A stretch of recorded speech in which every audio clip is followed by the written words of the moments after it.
Recently I've been teaching in Beijing and on a course on Yogācāra philosophy and that includes of course the system of idealism or Miyakti Matra.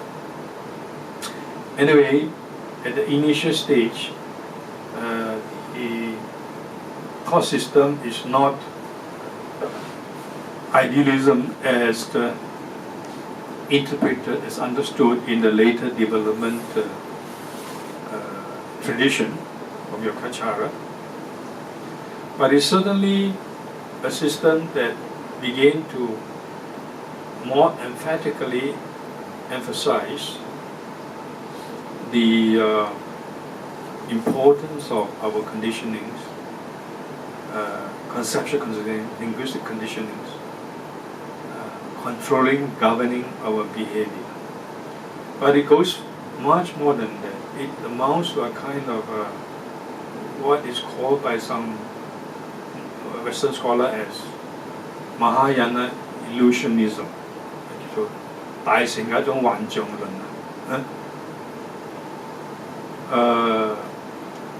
One doctrine that I discussed was about the generation of three vastu, or three things you can say, right? From 8 types of conceptualizations. And the word is vikalpa. 中文有分別啦。To summarize very briefly, it means that because of the fact that from beginner's time there is the conceptualizing tendency in our mind, we come to experience, not only we come to experience, in fact, we arise and the world together with us arise all because of conceptualization. It's extremely interesting. Well, that doesn't amount to idealism in the later sense, but certainly emphasizes this if you like, the creative aspect of consciousness. It is conceptualizing consciousness that really creates ourselves and the world. But that's not that much a far cry actually from early Buddhism. It might sound like it, but it's not, because even according to early Buddhism, the whole world, we ourselves, and the external world, the whole world comes about, the totality of existence comes about, how? Not by God, not the creation of an external agent, but by our karma, right? And what is karma? Or what is karma? Karma is actually volition. And volition is mental activity.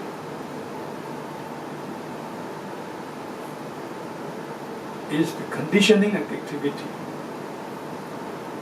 So in the early exposition on the conditionality of our existence, it begins with ignorance, right? Ignorance, conditionings, or generates conditioning forces. That is called samskara. Avidya gives rise to samskara, and then it in turn gives rise to, or conditions, the arising of nama, rupa, and so on. So we go in a cycle, all because of ignorance. Now this system of Yogācāra, now they begin to emphasize vikalpa, begins to emphasize conceptualization as, if you like, the fundamental evil, as it were. It's like avidya. It's almost, in a sense, in terms of emphasis, a kind of conceptual substitute for the early concept of avidya.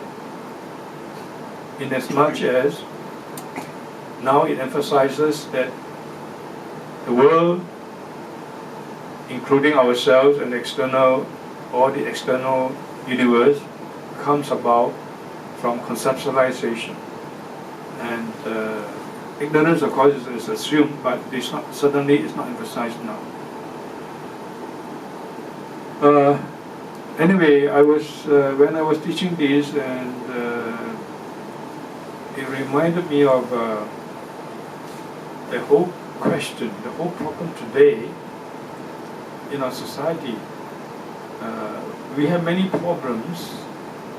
And today I can't exhaust the whole issue of course, problems of modern human beings.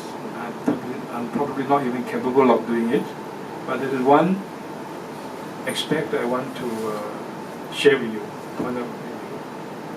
and it is that we Asian cultures, we create problems sometimes with problematize things. We problematize our experiences on the basis of our conceptual conditioning.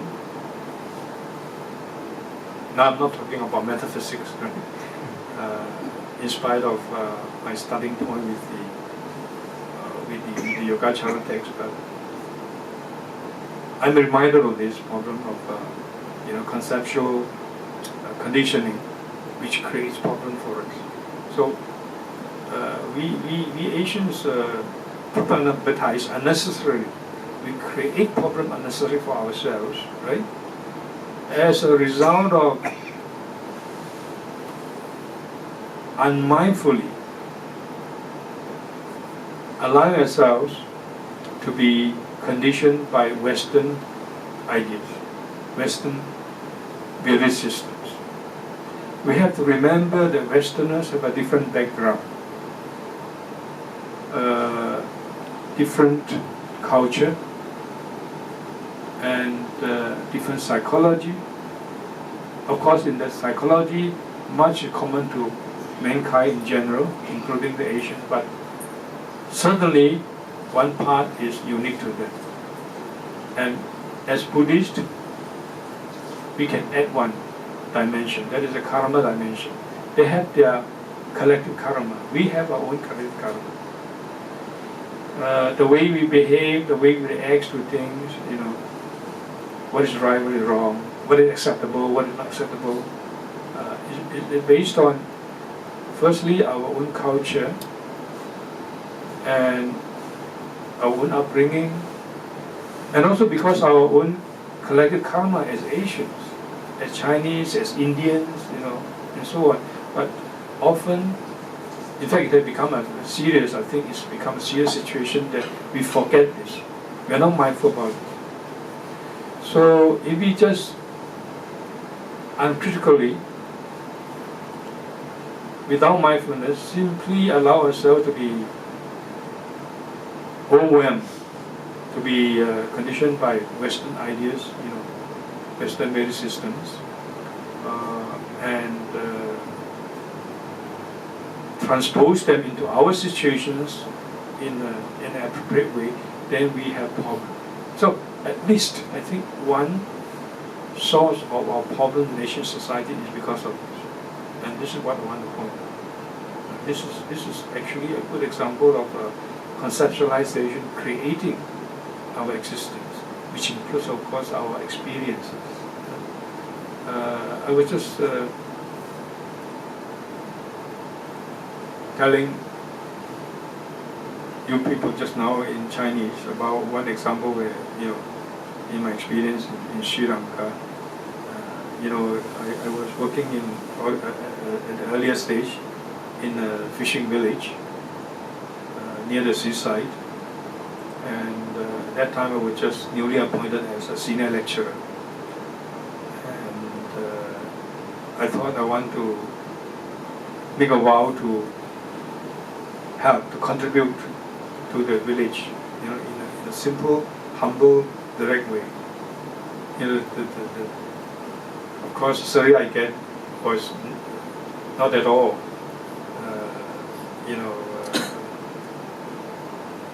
it's not at all very much, especially in terms of salaries that we can get here in Hong Kong, for example. But it was my feeling that I want to practice this. So anyway, and I realized that in my experience there, I realized that the people there, the poor people there, in a Asian, Indian, Buddhist traditions, you know, they have their beauty, their harmony that is derived from their culture. They may not be very educated, right? And most of them, in fact, don't know English. Thanks goodness they don't know too much English. But basically, they live a very harmonious life. It's not to say that there are no problems. There are always problems in human society. But they have their kind of built-in ways to handle their problems because of their culture. So, as one example, I was thinking about the family situation. For example, I know a family where the husband was a very devout Buddhist and very emotionally a very kind person and religious person. But at the same time, he drank a bit, and then sometimes after drinking he created problems, and sometimes he could be harsh to the wife, you know, sometimes even hit the wife. But you see, the wife never blamed, never felt like, you know, I want to commit suicide if I can't change my husband, if my husband doesn't treat me kindly, and so on, you see. Not like that. I observed that she was basically happy. Sometimes she even cried, you know, and she even told me, my husband hit me last night, please advise him. His husband respected me very much, you see, as a religious teacher. He was very rough, one of the gangsters actually, but he's very religious and very kind. And you know, human beings are like this. We all have different aspects, and the way we are to be judged also, you see, it's a matter of sometimes, at least partly, a matter of our value systems, and the value systems are different from those of the West. Anyway, I observed that the family basically live harmoniously and quite happily. And in fact, you know, when the husband went out, and then if he came back late, the wife would be standing, you know, at the junction and waiting for him to come back, and then he would feel that he was missing him so much, you know. She was feeling that she was missing him so much, and she would cook food and waiting for him to come back to have good food. And although she knew that she was probably going to be hit again, you know, after eating or after drinking. But it was like that. So basically, there wasn't the type of problem that you might see in a Western society, you know, where there are so many movements of liberation, you know. And today, I just want to take one example called women liberation. You can have multiply this example. I'm not going to mention other type of liberation. You know, as to the whole question of women liberation,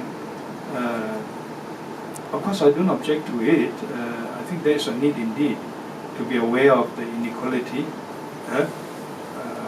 in the modern society that is practiced, and the treatment, the unfair treatment to women and so on.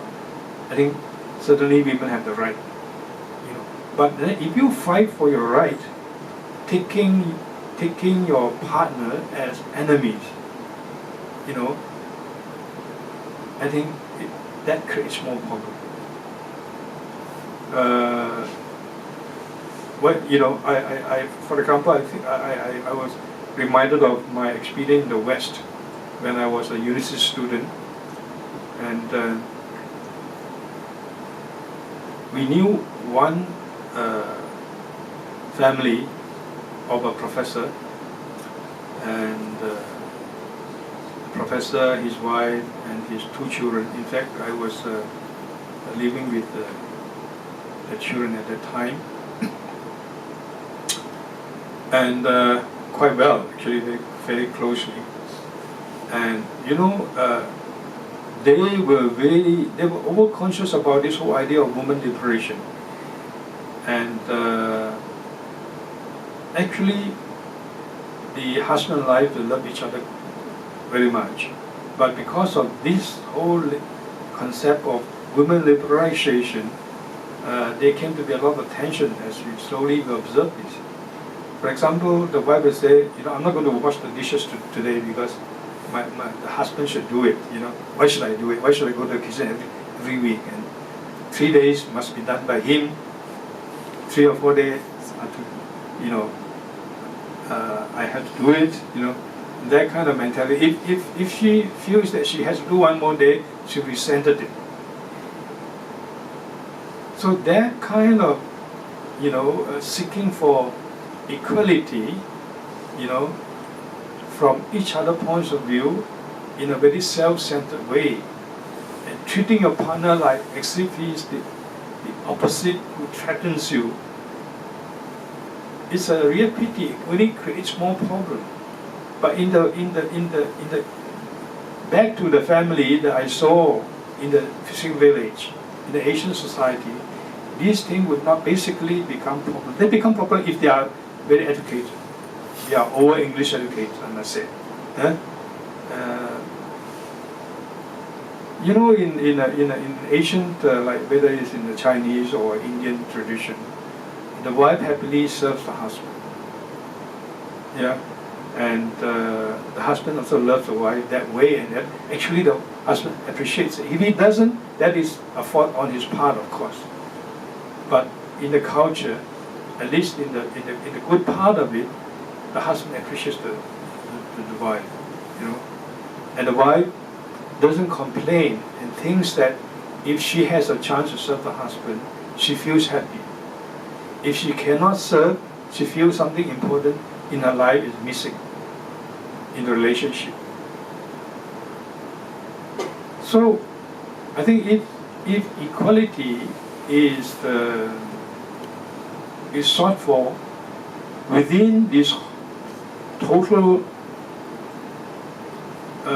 system of harmony, of kindness, of mutual understanding, I think, of course, it's certainly a very good thing. If the husband is too much and is bullish, of course, it's a wife who should try to, or the other people, concerning the wife, who should strive to influence the husband or do something and see whatever can be done to improve the situation. But certainly, in any case, it should not be a matter of the wife taking the husband as the enemy, and finally what happens is either you have to kill your husband or you have to commit suicide in extreme cases. All these become serious problems. And I can't say that, of course, in every case, I'm oversimplifying the situation, but then certainly I think in some cases these problems are created because we take over uncritically, unmindfully, the problems of the West and transpose them to be our problems. Where we don't have problems, we feel that we are having problems. It's like, another example is like, for example, say poverty. Well, the Buddha is really poor, The monks were very poor, but they were happy. And, the Indian communities were quite poor, but they were happy. They were good people. Of course, there are always thieves, there are always robbers, and big problems are, even if you are rich, you can't solve those problems, But you can't say, well, we can solve this problem by looking up to the West, and just because they are, they're affluent, they don't have financial problem, that is why they don't have this problem, that problem. We have because we are poor. Well, yeah, in a way, I think to some extent, poverty on a pragmatic level results in certain social problems. You see this kind of explanation also in the Buddhist sutras. But in our modern Asian society, we have to be more aware that poor people begin to suffer more when they look up to the West and say, oh, they are so rich.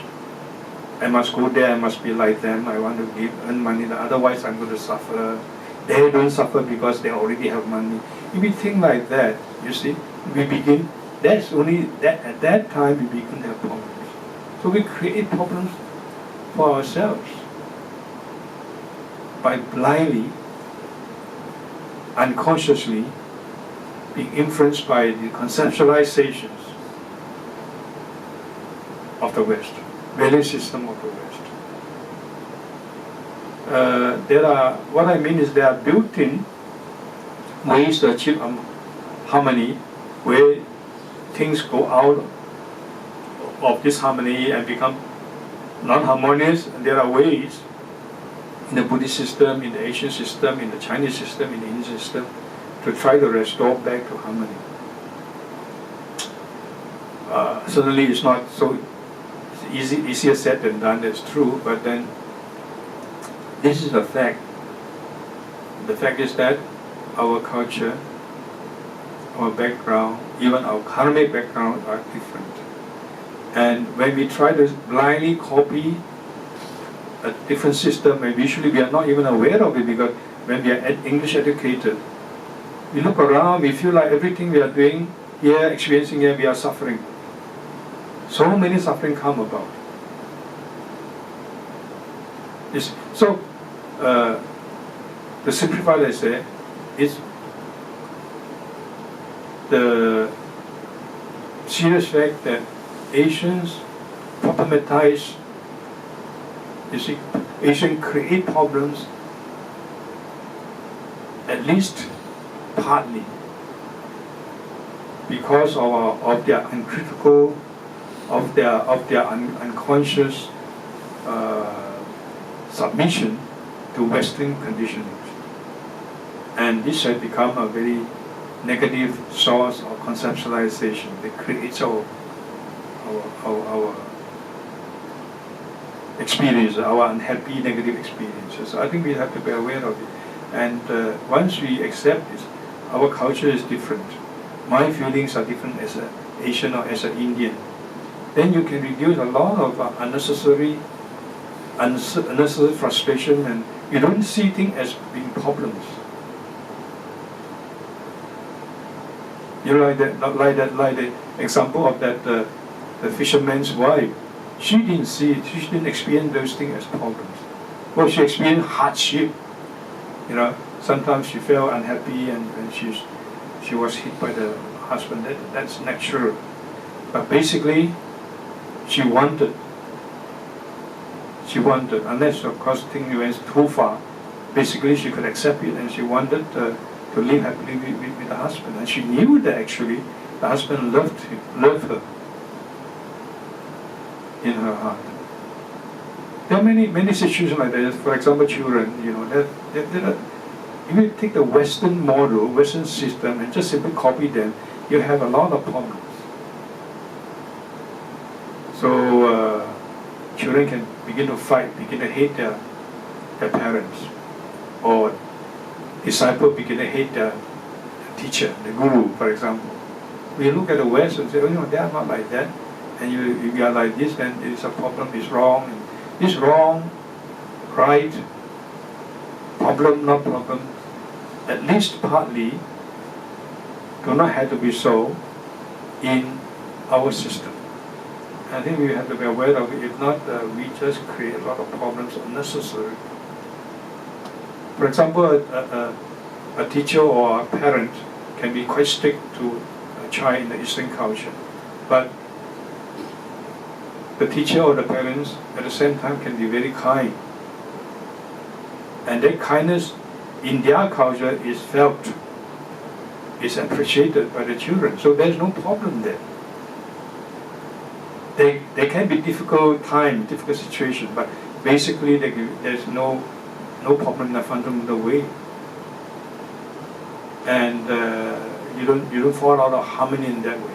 But when you look at the West and copy them, it's Western family, the children encouraged to challenge parents, teachers encouraged to challenge the students encouraged to challenge the teachers, then there will be problems. Only when you want to copy them uncritically. When we have different culture, we have different karma even. And we have to realize that. And once you realize that, things that seem to be problem just vanish.